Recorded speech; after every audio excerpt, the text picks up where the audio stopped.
The election of Donald Trump is a critical event whose political repercussions will be felt throughout the world.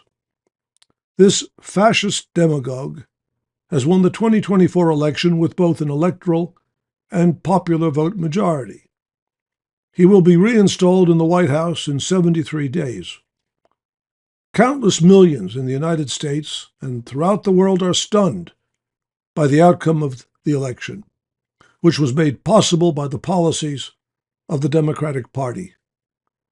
But the shock is turning into disgust as people witness the Democrats' craven surrender to Trump. Forgetting not only Trump's attempted violent overthrow of the Constitution on January 6, 2021, but even the open threats he made during the election campaign to rule as a dictator from day one, President Biden and Vice President Harris are promising to assist Trump's transition team between now and Inauguration Day on January 20th, 2025. It is not enough that they cleared the way for his return to the White House. They are now promising to polish the seat of Trump's chair in the Oval Office. Little more than a week ago, Kamala Harris was warning that Trump was a fascist. Now she tells her supporters that there is nothing to worry about and that everything will be all right. Biden promises proudly that there will be a peaceful transition of power on Inauguration Day, as if his spineless transfer of power to a fascist president deserves to be celebrated as a triumph of democracy. The Democrats are attempting to chloroform the public. Trump has proclaimed that this is the last election and that his supporters will not have to vote again. The political reality is that the election of Trump sets the stage for an unprecedented repudiation of democratic rights, a wave of mass repression, and violent social counter-revolution. While Biden extends an olive branch, Trump's advisors are threatening vengeance against their political opponents. Steve Bannon, a key Trump advisor who was recently released from prison, has threatened them with what he calls rough Roman justice, that is, with murder. Plans are being drawn up for mass deportations. And on the economic front, Elon Musk has stated that the policies of the new administration will result in pain, by which he means the slashing of funding for essential social programs, especially those related to health care, education, and retirement benefits.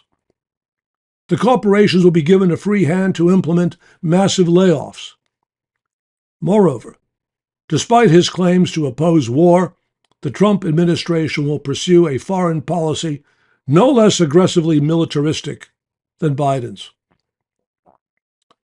The defense of democratic rights and the social interests of the working class cannot be entrusted to those who are responsible for Trump's victory. The critical task is the development of an independent political movement of the working class based on a socialist program. The Democratic Party has surrendered to Trump, but the resistance of the working class to the plans for a police state will grow. The Democrats won't fight Trump, but the working class will. In fact, the past year has seen an explosive growth of political and social opposition, from the mass protests against the genocide in Gaza to a steady growth of strike action by workers. Immense social struggles are on the horizon. But these struggles must be politically independent of and opposed to the Democratic Party, and guided by an understanding that fascism can only be stopped by a movement of the working class against the source of political reaction and oligarchy, that is, the capitalist system. There must be a new birth of genuinely socialist policies based on the working class and animated by an international strategy. Toward this end, the Socialist Equality Party will be holding an emergency online meeting this Sunday entitled The Election Debacle and the Fight Against Dictatorship. Its purpose will be to provide an analysis of the present political situation and to discuss the strategy and program necessary for the social industrial, workplace, and political struggles that lie ahead. The panelists participating in this online discussion will include SEP presidential candidate Joseph Kishore, Vice presidential candidate Jerry White, immigrant and civil rights legal expert Eric London, and myself. Don't mourn, organize, and strategize.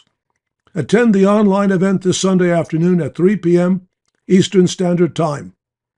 Register and join the event at wsws.org/fighttrump. See you on Sunday.